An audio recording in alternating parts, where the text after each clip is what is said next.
Hey, it's Monster, one half of your dynamic hosting duo of the Nerdy Man Room Show. Proudly bringing you another Man Room Short. Enjoy, and as always, please remember, viewer discretion is advised. You this then, Hassel. Do you think, based on the results that they've had with these last three here, how do you think that changes or affects their future projects?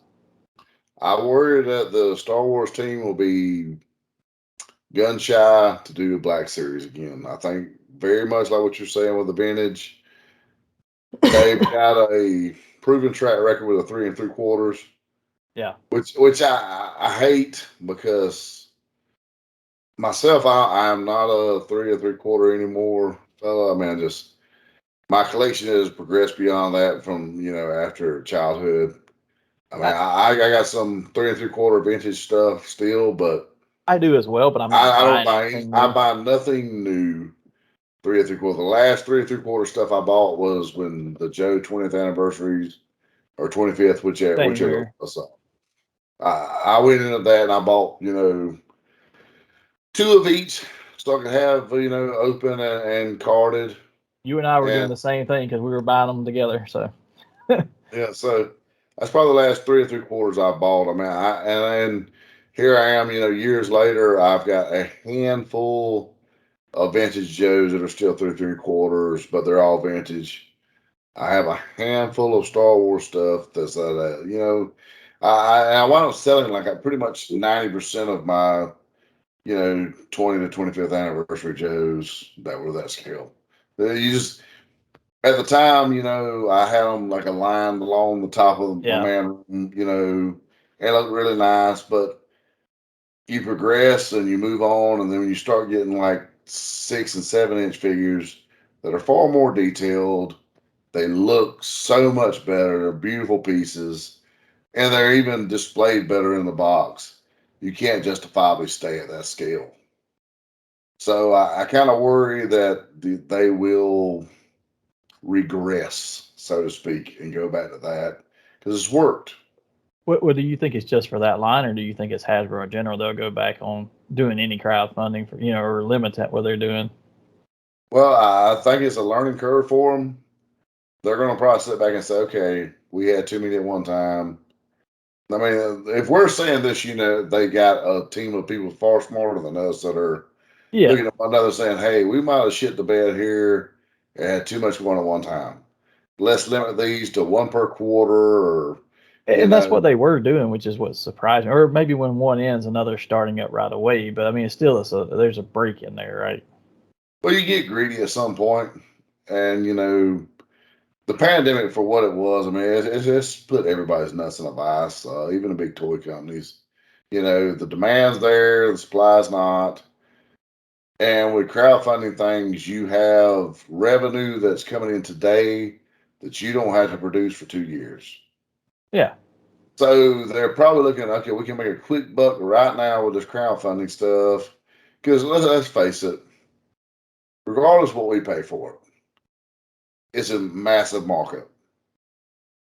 Their cost is here, our cost is here. That's the nature of the beast. That's how they make money. That's why they're rich yeah. and That's why they're in business. I mean, yeah, you are in that's business why to make they're the money. seller and we're the collector. So they're So, looking at this is a quick cash swap now.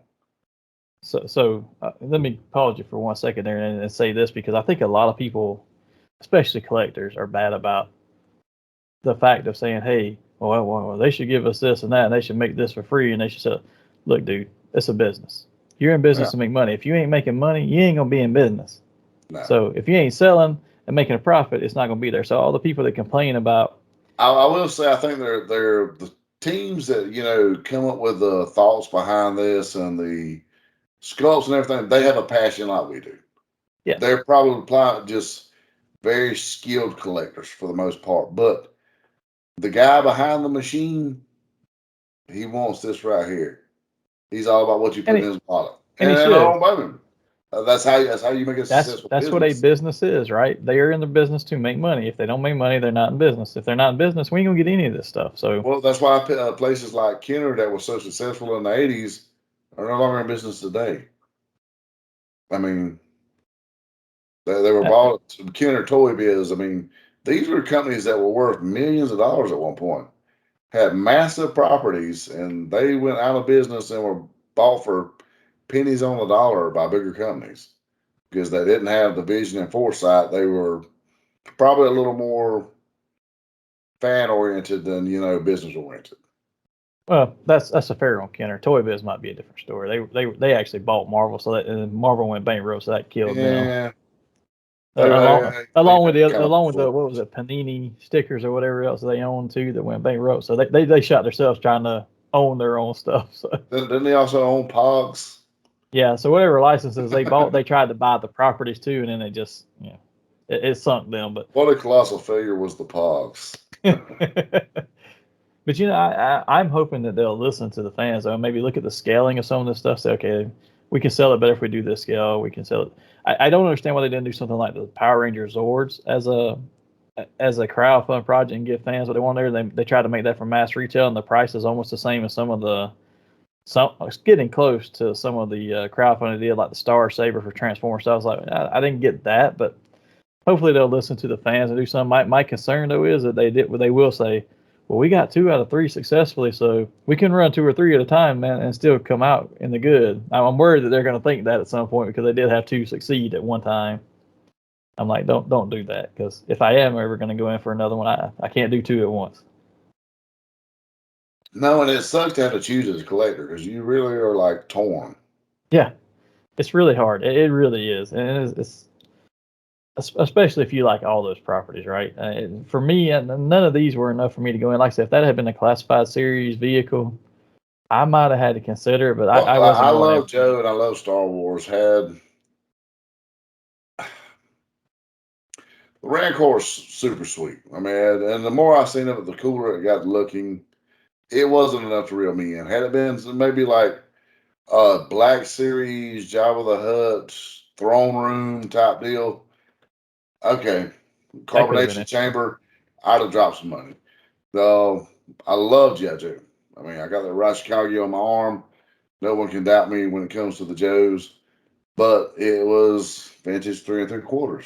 Had it been classified like what you said, a number of things would have sold me. I mean, any vehicle pretty much I would have probably went to bat for. So let me ask you this question, and this is a broader question to the entire crowdfunding, not just Hasbro, but do you think anybody looks at these and says, what can we learn from that? Or do they look at it and say, okay, I'm not sure crowdfunding is the way to continue going. Do you think anybody stops doing them, or do you think they continue on? I don't think it spooks anyone as far as crowdfunding. I think they continue on. But I do think they use it as a learning tool as to, okay, we can't insult the fans and just assume they, no matter how much they love a property, they're going to take a low grade tier. I mean, it's just Yeah. not. Yeah. And sometimes our tier expectations are ridiculous. I mean, I'm willing to admit that as a fan, but you got to respect us enough to at least put something out there. Yeah. Well, I'm hoping we get to see a full. I hope it doesn't go away. I kind of like it. Like I said, there's certain things that you're not going to get. Like I bought the Galactus. I'm not going to get a Galactus on that scale otherwise. And that was my main. Comics has always been my number one. Then probably Power Rangers, then my other cartoons and stuff. But that's the stuff I'm going to go in for most likely. And if they come up with a Power Rangers HasLab, my dumb ass is probably going to buy into it because it depends Oh, on. I mean, especially if you get into a role play thing like a new Power Sword or the full Power Blaster or something, or you get into wow. a better Zord set or something, that would be something I would go into, right? But yeah, I'd like to see them continue going on with that kind of stuff. But